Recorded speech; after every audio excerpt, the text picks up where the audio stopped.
your first Halloween Horror Nights or your 34th, this HHN season is like nothing you've seen before, and you need to be prepared. We have made our way through the fog, eaten all the food, and survived an absolutely packed premium Scream Night. Tonight, so that you can prepare best for HHN, we're gonna share everything we've learned this season. Spoiler alert, you're gonna wanna start planning your night around a carrot cake. We didn't plan to shoot this video in the rain, but here we are. It's a little wet out, so that is honestly a really good thing to know. It's probably gonna rain while you're here at Halloween Horror Nights. It's just facts. Always carry a Always poncho. bring a poncho. You got something.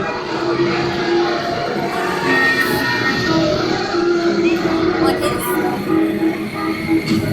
Yeah, I don't hear that all night. Oh yeah.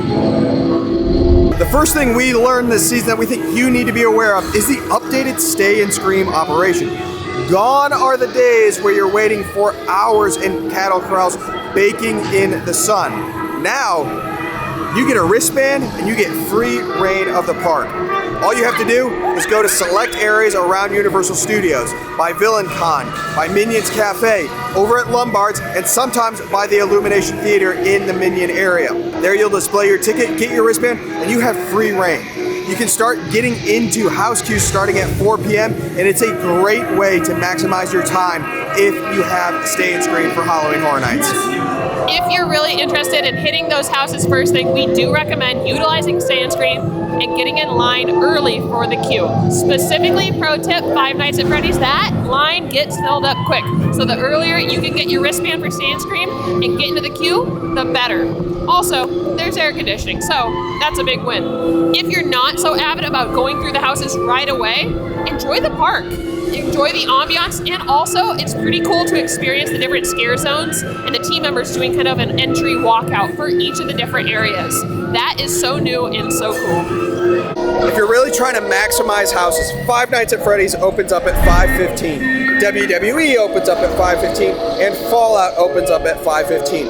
Terrifier opens up just 15 minutes later at 5:30, and then it's kind of Gulkin, Hatchet and Chains, Dolls, and then all the other houses open up usually by 6 p.m. Long story short, if you want to know a strategy, especially if you have Express Pass, on what house you should hit first, check out our video after this. One thing that we have learned this year is that BuzzCon is up to no good. Between no good at all. the bugs eating a live house and the air conditioning, that mutated bugs, and now the goo. And the batteries in Dollhouse. BuzzCon's up to no good this year a lot. So stay away from BuzzCon. They do seem to have a sustainable business practice because they've lasted year over year, decade over decade. Years. They must be making some good money somehow. Moving on to what we've learned about Halloween Horror Nights houses this season. The busiest wait time all night long that you can expect when you come is Five Nights at Freddy's.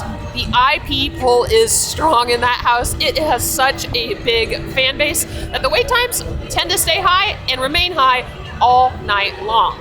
Now, if you want something with a little bit more scares, Terrifier might be for you, or if you're looking for the artistry in a house, El Artista is the way to go. It is chef's kiss. And when we're saying Five Nights at Freddy is busy, we're talking at 3 hours plus off Stay and Scream. That's crazy. And so the pro tip, though, is to prioritize by proximity. You've got some major clumpings or groupings of houses. You got the front of the park with Terrifier, Grave of Flesh, WWE, and Five Nights at Freddy's. You got the back of the park, Gulkin, Fallout, Hatchet and Chains, and Dolls. And then you've got Jason and El Artista kind of sprinkled throughout. And so by prioritizing by proximity, you actually might trump the overall wait time because you can knock all of those houses before thinking about the transit time between the front and the back of the parks. Not to mention, if you're hitting those clumps of houses that are close together, you're gonna save on steps and your feet will thank you so much by the end of the night. And I want to stress the optimal strategy of the houses is the one that works for you. Yeah. What you want to get out of your Halloween Horror Nights. If you love Fallout, start in the back. If you love Terrifier, start up front. If you love Club Horror, start in Club Horror. They got some good seats to hang out at. And so that strategy is all about what you want to get out of your Halloween Horror Nights adventures. Does Club Horror count as a show? We definitely learned that Club Horror is awesome. Does it count as a show? I think so. It counts as a cool little hangout area. Perfect. There are chairs in the back. It's great. Let's talk about shows. This season of HHN, we have a few different show options this year. Super awesome. In the back of the park, I'm sure you've never seen it on our channel before. It is Nightmare Fuel Circus of Decay.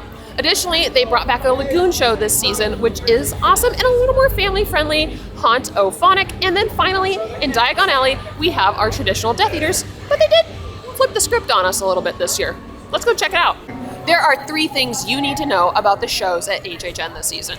1, Haunt-O-Phonic. It is a fantastic option if you want to take a break from the screams. Now, it is a family-friendly show and a good way to kind of cool off with a light misting away from the rest of the chaos of the park. 2, Nightmare Fuel. I'm sure you're shocked by this, but you need to go watch that show. We had no clue how amazing it was until this year, and it is just absolutely fantastic. Blew us away. I might be being sarcastic, but yes, you need to go see the show. If you're interested in watching it, we highly recommend that you get there at least 30 minutes early because that stadium does get packed. If you want a spot, you want to make sure you are in line so you can get into those cattle corrals and queue up for the show. And finally, number 3. It's been very clear in Diagon Alley this season that the Death Eaters are not pulling the crowds like they have in years past. Why that is? Could be because of the changes to the show that they've done. Could be because everybody else is out there following around Art the Clown. Who knows? With the Death Eaters not being nearly as popular as years past, it's a great opportunity to get some really cool pictures, interact with the Death Eaters, and get some selfies with them also. It's also a great way to just enjoy a soft serve butterbeer. Oh, honestly, like, it's empty back here. Get yourself some butterbeer soft serve. One of the questions we get asked most often is, can you do everything here at Halloween Horror Nights this year, even without Express Pass?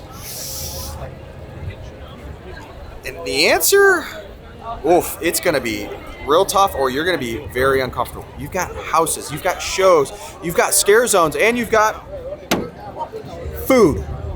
Food is a hallmark here at Halloween Horror Nights, and you cannot underestimate how long some of those lines will get if you're trying to get some of the Halloween Horror Nights themed food. Places like the Camp Crystal Lake Mess Hall, the Clown Cafe, and the Fallout booth can get exceptionally busy. You're talking almost an hour wait just to get food. Now, I will say, I will wait an hour for that fried carrot cake over at the Firefly Funhouse. Like, I will, and I would probably pay even more than what they're selling it for that cake. That is a phenomenal sweet treat while you're here at Halloween Horror Nights. If you're looking to grab a bite to eat, specifically here at the Jason food booth, be aware, this is a short line. This food booth is the one that takes the longest because they are cooking that sausage and that corn up fresh, and it is going to be ready for you. So if you're interested in eating anything from this food booth, just be ready. Come with your patient pants on because it's going to take a minute. I've seen this line all the way to me and further back across the bridge, and people are just waiting. It'll eat up a lot of your night. Some recommendations as it pertains to food is do a little bit of research prior to coming to Halloween Horror Nights. Hop on the Universal Orlando website, figure out what foods you really want to try so that you can plan your night accordingly. We did make a video eating most of the food here at HHN.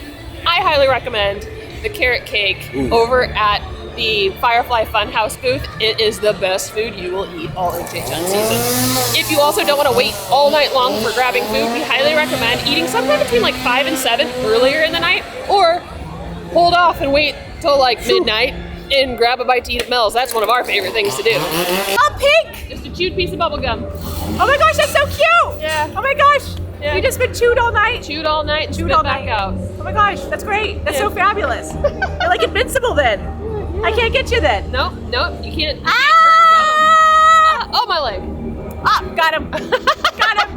Ah! I gotta go kill a kid. Yes. All right, let's have some real talk about this year's Premium Scream Night for HHN 34. This was the second year of Premium Scream Night, and the park was sold out. Now, the max capacity for Premium Scream Night is lower than what you can expect on a typical night of HHN, but still, it was a lot more people compared to the original Premium Scream Night a year ago. If you're interested in attending Premium Scream Night, you're gonna wanna be prepared that you're gonna wait in line to grab food. You're gonna wait in line to go through houses, and the crowds are going to be there. But it is fantastic to be able to mosey around the park at your leisure, grab food, you don't have to pay, booth by booth by booth, and enjoy all of the HHN food early on in the season. This year's Premium Scream Night, we were able to get a whole 6 houses done, as compared to last year where we got 16 runs through the houses done within the night, with time to spare. So just be aware, Premium Scream Night is ever changing, and I look forward to seeing what Universal does for Premium next year. For Premium Scream Night this year, we focused on eating all the food. We could have probably hit more houses, and that's okay. But if you want to enjoy all the HHN food without forking over cash left and right throughout your night, Premium Scream Night is the way to do it. One thing that we have learned is Art the Clown is popular. Hi! And so if you want to see Art the Clown, expect to battle a mob of people, an absolute mob of people in order to get a picture with Art. He is very, very popular. He does like to hang out by Transformers though, if you are trying to track him down. We've hit a ton of learning points, planning by proximity, food, stay and scream.